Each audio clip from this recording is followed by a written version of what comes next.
अस्सलाम वालेकुम स्टूडेंट्स, उम्मीद है आप सब लोग खैरियत से होंगे और अपना बहुत ज़्यादा ख्याल रख रहे होंगे। आज हम लोगों ने 9th क्लास केमिस्ट्री में relative atomic mass and atomic mass unit पढ़ना है। उसके बाद हम लोगों ने पढ़ना है significance of the chemical formula. Relative atomic mass और एटॉमिक मास यूनिट अक्सर आप लोगों को शॉर्ट क्वेश्चन आंसर्स आ जाते हैं। इसके अलावा ये आप लोगों की बैक एक्सरसाइज में भी ये क्वेश्चन गिवन है।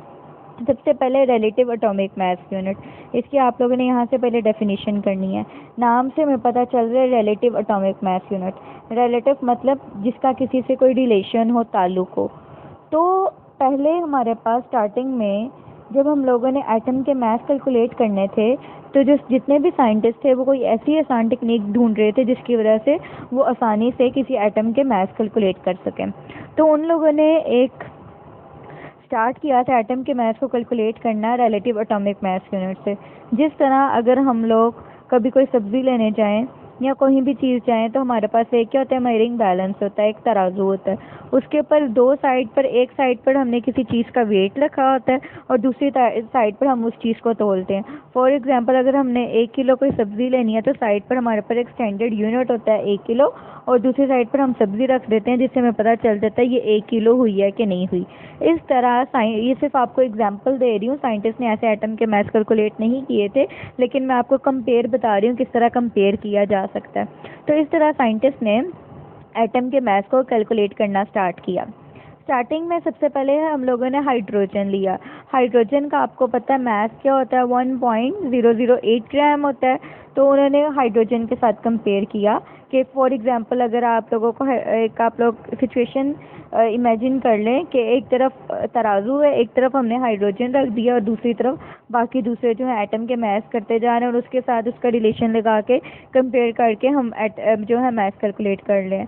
लेकिन हाइड्रोजन जो थी वो एक गैस थी और फ्लेमेबल भी थी, इस वजह से हाइड्रोजन को नहीं लिया गया। उसके बाद उन्होंने लिया कार्बन। अब यहाँ पर कौन सा कार्बन लिया है हम लोगों ने, कार्बन 12। अब मैं यहाँ पे इसकी डेफिनेशन पढ़ना स्टार्ट कर रही हूँ, जहाँ पे बोल्ड लिखा हुआ है, बोल्ड करके। The relative atomic mass of an element is the average mass of an atom of an element as compared to 1/12, मतलब कार्बन का भी 12वां हिस्सा। 1/12 the mass of an atom of carbon 12 isotopes. यहाँ पर हम क्या ले रहे हैं, कार्बन का भी 12वां हिस्सा। दूसरी बात आएगी आइसोटोप्स। आइसोटोप्स आप लोगों ने आगे भी पढ़ने हैं सेकेंड चैप्टर में, फिर भी बता देती हूँ। आइसोटोप्स ऐसे एलिमेंट होते हैं जिनके जो एटॉमिक मास, जिनके एन एलिमेंट हैव एक different mass number but same atomic number. उनके मास नंबर तो डिफरेंट होते हैं लेकिन एटॉमिक नंबर क्या होते हैं, सेम होते हैं। जिसमें से हमारे पास एक आइसोटोप्स की एग्जांपल है कार्बन। एक हमारे पास जो कार्बन के 3 आइसोटोप्स हैं, एक है कार्बन 12, कार्बन 13 और कार्बन 14। जिसका क्या मतलब है, इन सब के एटॉमिक नंबर तो सेम है लेकिन एटॉमिक मैसेज डिफरेंट है। एक का 12 है, एक का 13 और एक का 14 है। एटॉमिक नंबर आपके क्या होती है, नंबर ऑफ प्रोटॉन इनके सेम है लेकिन नंबर ऑफ न्यूट्रॉन क्या है, डिफरेंट है। और एटॉमिक नंबर आपके पास, मास नंबर आपके पास क्या होती है, number of proton plus neutron. तो हम लोग यहाँ पर कौन सा कार्बन लेते हैं, कार्बन 12। हमारी नेचर में तकरीबन 98% जो है ना कार्बन 12 प्रेजेंट है, वो सबसे ज़्यादा अबंडेंट है, इसलिए हम कार्बन 12 ले लेते हैं। और अब उन्होंने भी क्या किया, कार्बन 12 का हमने कौन सा पार्ट लिया है, 1/12 पार्ट लिया, मतलब एक कार्बन है उसका भी 12वां हिस्सा लिया है। अगर आप लोग इमेजिन कर लो कंबन का एक टुकड़ा है, उसको 12वें हिस्से में 12 हिस्सों में डिवाइड कर दो तो हमने उसका 12 पार्ट लिया।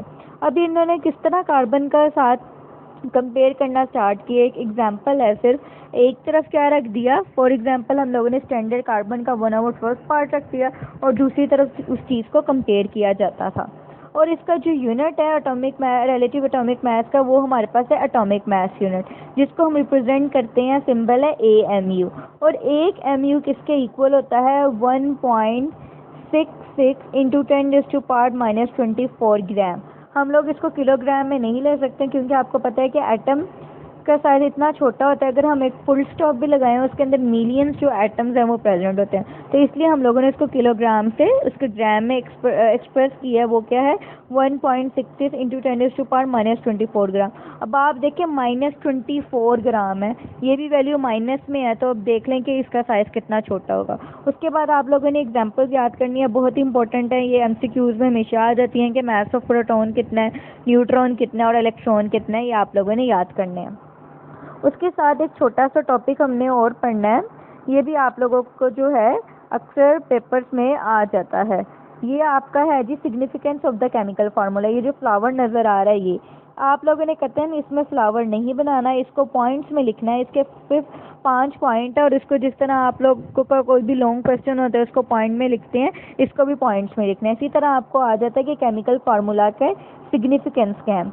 अब केमिकल फार्मूला पहले मैं आपको बता देती हूँ क्या होते हैं। जिस तरह हमारे पास एलिमेंट्स होते हैं और आप लोगों ने पढ़ा था कंपाउंड क्या होते हैं, कम्बिनेशन ऑफ एलिमेंट्स, एलिमेंट्स को मिला देते हैं वो क्या बन जाते हैं, कंपाउंड बन जाते हैं। जैसे वाटर एक कंपाउंड है, सोडियम क्लोराइड एक कंपाउंड है।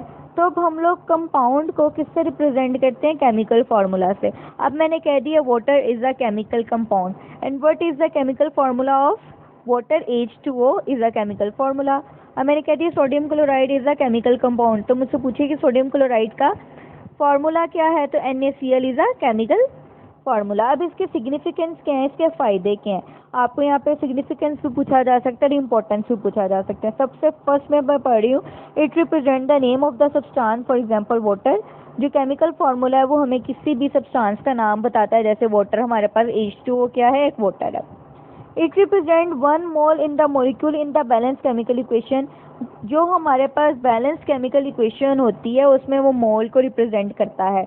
अब बैलेंस केमिकल इक्वेशन क्या होती है, अब हम लोगों ने रिएक्टेंट्स और प्रोडक्ट्स की, रिएक्टेंट जो रिएक्शन कर रहे हैं और उनके नतीजे में जो प्रोडक्ट बन रहे हैं उन दोनों की कंसंट्रेशन को बैलेंस करना है, वो हमारे पास बैलेंस केमिकल इक्वेशन आ जाती है। फॉर एग्जांपल अगर मैं आपको मिसाल दे रही हूँ, मैं कह रही हूँ कि मैं वाटर बना रही हूँ, वाटर के अंदर मैंने 2 हाइड्रोजन डाल दिए हैं और 1 ऑक्सीजन डाल दिया, तो प्रोडक्ट में मुझे उसकी कंसंट्रेशन को बैलेंस करना है। अगर 2 सोडियम डाल दिए तो उधर उसकी प्रोडक्ट में भी उसकी कंसंट्रेशन, 2 सोडियम ली है मैंने, 2 Na ली है प्लस Cl लिया है, तो अब मैं जब उसका वो बनाऊंगी प्रोडक्ट बनाऊंगी तो तब भी मुझे वहाँ पे बैलेंस करना है, 2 NaCl लो वहाँ पर 1 NaCl मत आए। थर्ड है it is in fact 1 molecule और formula unit in the compound. अब हमारे पास 2 तरह की, जब हम कंपाउंड्स की बात करते हैं तो हमारे पास टाइप्स आ जाती हैं, आपने 4th चैप्टर में पढ़ना है ये। हमारे पास टाइप्स आते हैं ionic compound, covalent compound, coordinate covalent compound और ionic compound, coordinate covalent compound और हमारे पास ये जो होते हैं कोवलेंट कंपाउंड, ये है कंपाउंड की टाइप्स है। अब कोवलेंट कंपाउंड जिनके अंदर एटम जो है इलेक्ट्रॉन शेयर करते हैं उनके नतीजे में जो हमारे पास बनता है उन्हें हम मॉलिक्यूल कहते हैं या मॉलिक्यूलर फार्मूला कहते हैं। और आयोनिक कंपाउंड जिसके अंदर इलेक्ट्रॉन जो है कम्प्लीटली ट्रांसफ़र हो जाते हैं, एक एटम अब एक एलिमेंट अपना इलेक्ट्रॉन दूसरे एलिमेंट को दे देता है, इस तरह के हम लोगों को क्या कहते हैं, फार्मूला यूनिट। तो इन्होंने यहाँ पर वो बताया हुआ है, डिटेल से सारा आप लोगों ने नेक्स्ट चैप्टर्स में पढ़ना है। It indicate the mass in the compound in AM use या ग्राम। जो हमारे पास केमिकल फार्मूला होता है वो हमें बताता है कि कोई भी हमारे पास मास हो हम उसको AMU में ले सकते हैं या ग्राम में ले सकते हैं। आपको बताया हम लोगों ने किलोग्राम में नहीं लेना क्योंकि किलोग्राम जो है बहुत बड़ा यूनिट है। It tells the name of the element as present in the compound. उस कंपाउंड में मौजूद इस एलिमेंट का नाम बताता है। For example sodium chloride. अब इसके अंदर कौन कौन से एलिमेंट मौजूद हैं, एक सोडियम है और एक क्लोराइड है और उसके केमिकल फार्मूला में भी नाम यही आ रहा है, sodium chloride. Calcium chloride, calcium carbonate. तो ये आप लोगों का बहुत इंपॉर्टेंट है, ये भी आप लोगों को लॉन्ग क्वेश्चन में आ सकता है। Thank you so much.